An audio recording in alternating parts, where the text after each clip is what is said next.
जय श्री कृष्णा। नित्य नेम उठी प्रातः ही, पाठ करो यह महात्म्य।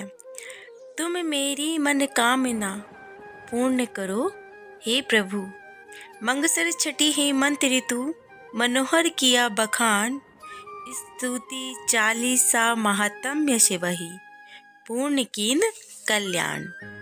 तो आज हम माघ मास का अंतिम अध्याय सुनेंगे। अगर अभी तक आपने एक भी महात्म्य नहीं सुने हैं तो आप कृपा करके इस अंतिम अध्याय को जरूर से जरूर सुने।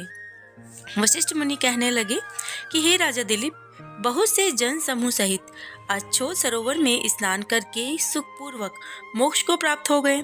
तब लोमेश जी कहने लगे, संसार रूपी तीर्थ राजा को सब श्रद्धा पूर्वक देखो। यहाँ पर 33 करोड़ देवी देवता आकर आनंद पूर्वक रहते हैं। यह अक्षय वट है और इसकी जड़ें पाताल तक गई हैं। और मार्कंडेय ऋषि प्रलय के समय जिन भगवान इसी अक्षय वट का आश्रय लेते थे, यही शिव जी की प्रिय भगवती भागीरथी हैं, जिसकी सिद्ध लोग सेवा करते हैं। यह गंगा स्वर्ग के हेतु पताका है। इसका जल पीकर मनुष्य मुक्त हो जाते हैं। तो हे मुनि, सभी प्राणी इस नदी को यमुना से मिली हुई पाते हैं और इसका संगम बड़े पुण्य से प्राप्त होता है। इसके स्नान मात्र से जन्म मृत्यु रूपी दावानल से कोई नहीं तपता, परंतु ज्ञान प्राप्त करके वह मुक्त जरूर हो जाता है। यहाँ पर स्नान करने से सभी प्राणी बिना ज्ञान के मुक्त होते हैं और इसीलिए ब्रह्मा ने यहाँ यज्ञ करने की इच्छा भी व्यक्त की थी। इसी संगम में भगवान विष्णु ने स्त्री प्राप्ति की इच्छा से स्नान करके लक्ष्मी जी को प्राप्त किया था।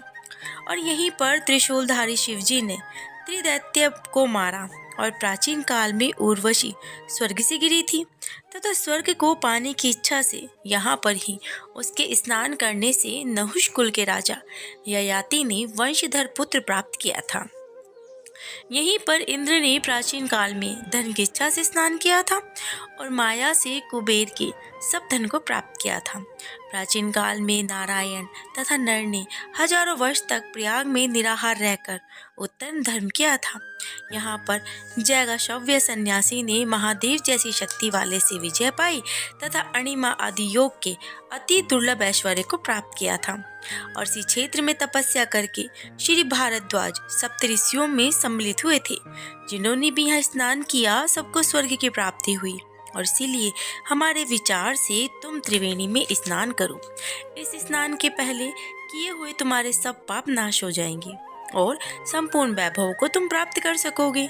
अब ऋषि के इस प्रकार के सत्य वचन सुनकर सभी ही त्रिवेणी में स्नान करने लगे और इसी स्नान करने से उसकी पिशाचता नष्ट हो गई।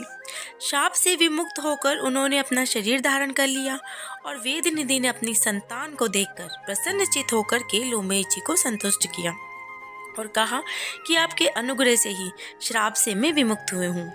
अब आप इन बालकों के योग्य धर्म को कहिए। लोमेश जी ने कहा कि इस युवा कुमार ने वेदों का अध्ययन समाप्त कर लिया है, इसीलिए इन कन्याओं के प्रीतिपूर्वक कर कमलों को ग्रहण करें।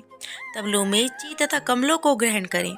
तब लोमेश जी तथा अपने पिताजी की आज्ञा से इस ब्रह्मचारी ने 5 कन्याओं के साथ विवाह किया। इन कन्याओं के सब मनोरथ पूर्ण हुए। कहते हैं जिसके घर में लिखा हुआ यह महात्म्य पूजा जाता है या सुना जाता है, वहाँ पर नारायण पूजे जाते हैं। पुष्कर तीर्थ में, प्रयाग में, गंगा सागर में, देवालय में, कुरुक्षेत्र में तथा विशेष करके काशी में इसका पाठ अवश्य करना चाहिए। पुष्कर तीर्थ में ग्रहण के अवसर पर इसके पाठ का दुगना फल मिलता है और मरने पर वैष्णव पद को प्राप्त होता है। उम्मीद करती हूँ आपने सारे महात्म्य पूरी भक्ति भाव से सुने होंगे और श्री हरि विष्णु आप सभी के सारे मनोरथ शीघ्र ही पूर्ण करेंगे। जय श्री कृष्णा। राधे राधे।